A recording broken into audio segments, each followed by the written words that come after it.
Imagine you are holding a wet bar of soap in the shower. It is slippery. It is elusive. Now, try to squeeze it as hard as you can. What happens? Does it stay in your hand? No. It shoots out across the room, hitting the wall with a thud. This is exactly what is happening in your life right now. You are squeezing. You are trying to control a toxic person, a narcissist, or just a stubborn family member using the tight grip of logic, reason, and facts. And just like that wet soap, the harder you press with your logic, the further they fly away from reality. You are exhausted. I know you are. You spend hours rehearsing conversations in your head. You gather evidence like a lawyer preparing for the trial of the century. You have screenshots. You have dates. You have memories of exactly what they said 3 years ago at Christmas dinner. You think to yourself, surely, if I just explain this clearly enough, if I just show them the undeniable proof, they will have to agree. They will have to apologize. But they never do. Instead of admitting they are wrong, they double down. They get angry. They gaslight you. They rewrite history right in front of your face.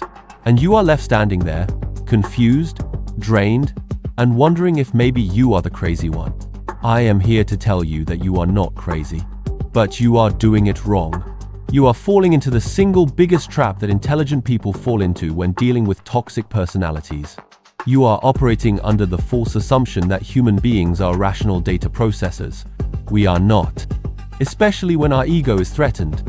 By trying to force them to see the truth, you are actually triggering a biological defense mechanism in their brain that makes them physically incapable of listening to you.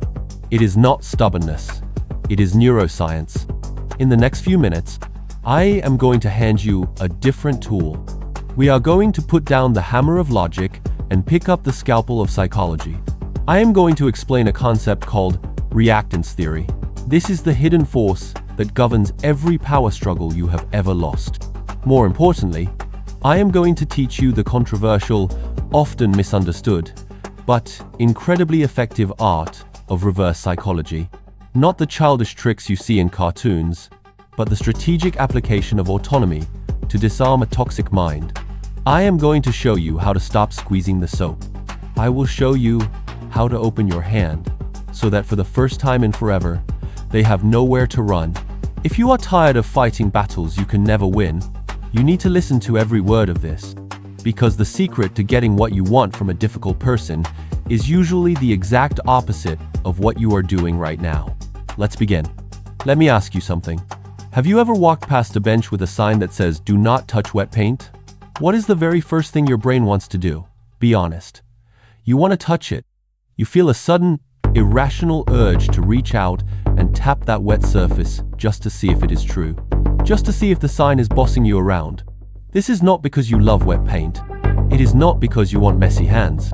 It is because deep down in your primitive brain, you hate being told what to do. This phenomenon has a name. In psychology, we call it Reactance Theory. It was coined by Jack Brem back in the 60s, but it has been running the show since the dawn of humanity. Reactance is the unpleasant motivational arousal that emerges when people experience a threat to or loss of their free behaviors. In simple English, when someone feels their freedom of choice is being threatened, they instinctively push back to regain control. It is like an immune system for your ego. When a virus enters your body, you get a fever to burn it out. When a command enters your ear, you get reactance to block it out. Now, here is the scary part.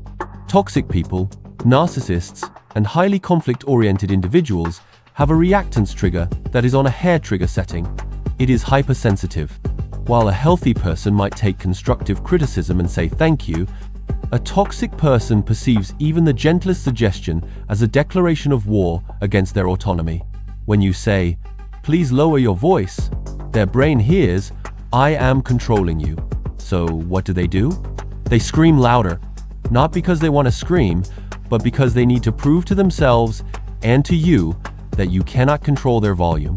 This is where you have been losing the game. You approach these situations with logic.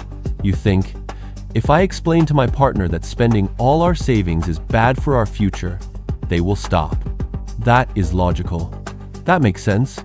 But to a person operating on high reactance, your logic feels like a cage. The more valid your points are, the smaller the cage feels, and the harder they fight to break out.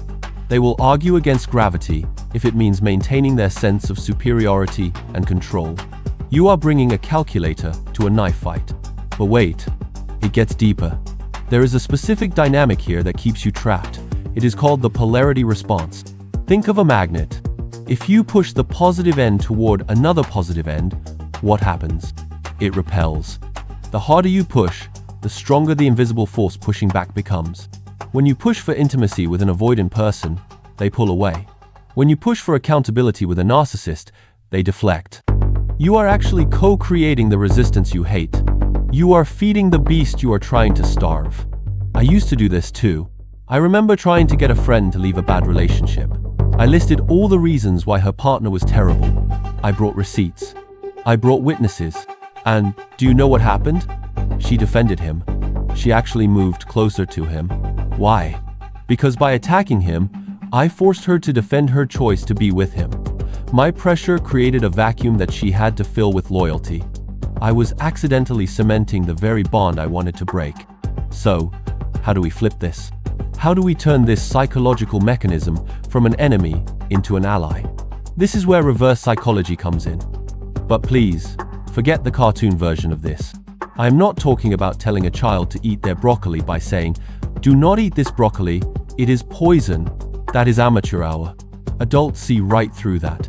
Strategic reverse psychology is about the restoration of autonomy. It is about giving the other person the illusion of control so they choose the path you wanted them to take all along. The first technique is what I call the strategic surrender.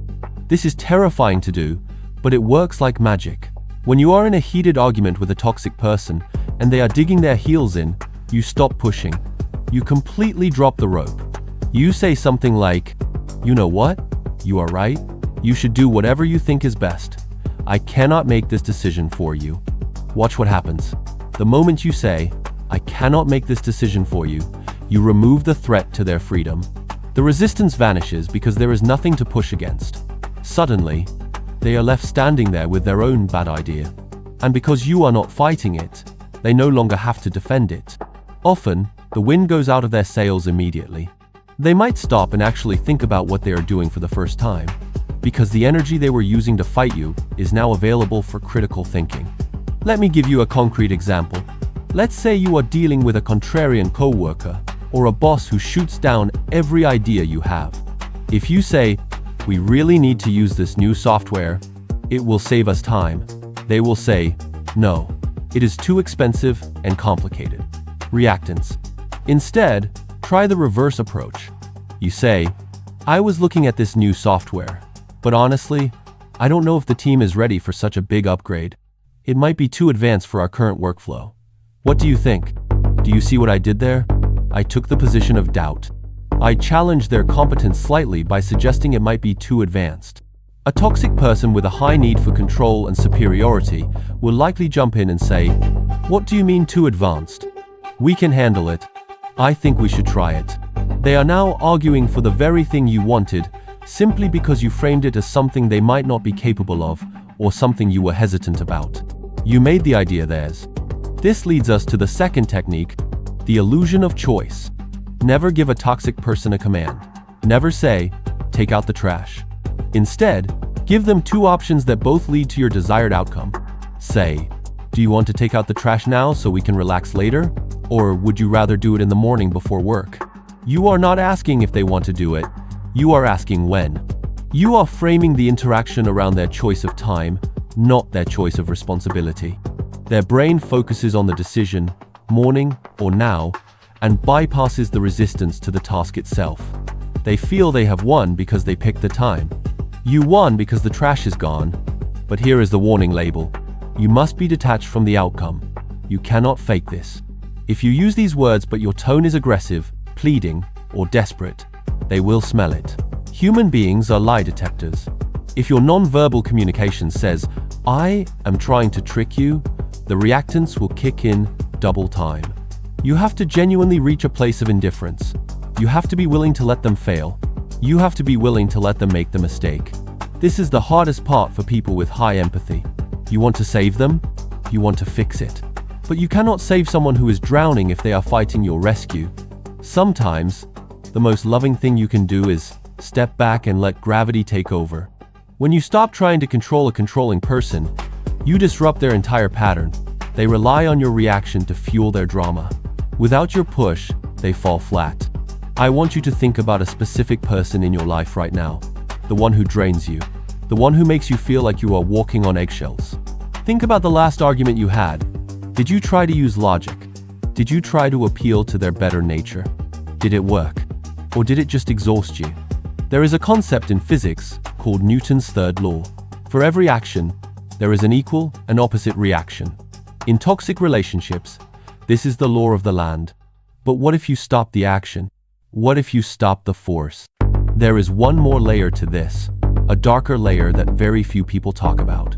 It involves how toxic people use your own reactance against you. Yes, they do this to you too. Have you ever noticed that they will forbid you from doing something or criticize something you love, knowing that it will make you fight harder for it? They might say, "You are never going to succeed at that new job," knowing that you will work yourself to death just to prove them wrong. They are hacking your brain. They are using your need for autonomy to enslave you to their validation. When you understand reactance theory, you stop being a puppet. You see the strings. When they try to provoke you, you don't react. You don't push back. You step aside. You become the empty space that they cannot hit. And that, my friends, is the ultimate power move. It is not about dominating them. It is about liberating yourself from the cycle of action and reaction. In the final part of this video, I am going to show you the ultimate reframe. We are going to talk about how to protect your own energy so that no matter what they do, you stay bulletproof. Because the goal isn't just to win the argument. The goal is to win your peace of mind back. And trust me, nothing infuriates a toxic person more than a victim who refuses to be a victim. Many of you are probably sitting there thinking, isn't this dishonest? Is using reverse psychology just lowering myself to their level? Is it manipulation to trick someone into doing the right thing? I hear you. It feels counterintuitive to a person who values honesty and direct communication. But let me reframe this for you entirely. You are not manipulating them. You are speaking their language. If you went to France, you would speak French to be understood. When you are dealing with a person whose primary operating system is reactance, you have to speak the language of autonomy. By using reverse psychology, you are not forcing them to do anything against their will. In fact, you are doing the exact opposite. You are handing their will back to them. You are giving them the freedom to make a choice, even if that choice is one you carefully curated. You are stepping out of the role of the parent, the enforcer, the nag, and stepping into the role of a neutral observer. Think of it like a Chinese finger trap. You know the toy, the woven bamboo cylinder that traps your fingers. The natural instinct when your fingers get stuck is to pull apart, to struggle, to fight. But the harder you pull, the tighter the trap becomes. The weave constricts, and you are stuck. The only way to escape a Chinese finger trap is to push your fingers in. You have to go against your instinct. You have to lean into the trap to loosen it. That is exactly what we are doing here. By leaning in, by agreeing with their resistance, by validating their right to say no, you create the slack needed to set yourself free. This is the ultimate twist. The person who wins the interaction is not the one who screams the loudest. It is not the one who has the last word. It is the one who has the most behavioral flexibility. The person with the most options wins. If your only option is to argue logic, you are rigid. You are breakable. If you can switch between logic, silence, and strategic reverse psychology, you become fluid. You become like water, and water can erode rock over time. I want you to try this, just once. The next time you feel that familiar tightness in your chest, that urge to correct them, to prove them wrong, to defend your reality, stop. Take a deep breath, and do the unexpected. Agree with their resistance. Validate their skepticism. Offer them the choice to do the exact opposite of what you want. Watch their face. Watch the confusion. Watch the gears in their head grind to a halt because the wall they were pushing against just vanished. But be warned, when you stop playing their game, when you stop providing the fuel for their fire, they might escalate. They might try harder to provoke you.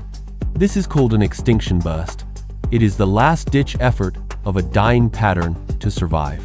Do not be afraid of it. It means what you are doing is working. Now, there is something even more dangerous than their arguments. Something that usually happens right after you successfully use these techniques. It is the silence, the cold shoulder, the punishment they inflict when they realize they can no longer control you with words. Most people crumble here. They panic. They go back to begging, and they lose all the ground they just gained. In the next video, I am going to expose the brutal psychology behind the silent treatment and the discard phase. I am going to show you exactly what is happening in their brain when they ignore you and why it is actually a sign of their weakness, not yours. You absolutely cannot afford to miss this, because if you don't know how to handle the silence, everything you learn today will be useless. Do not let them win the war just because you won the battle. Make sure you are subscribed and hit that bell icon right now, because the silence is coming and I want you to be ready for it.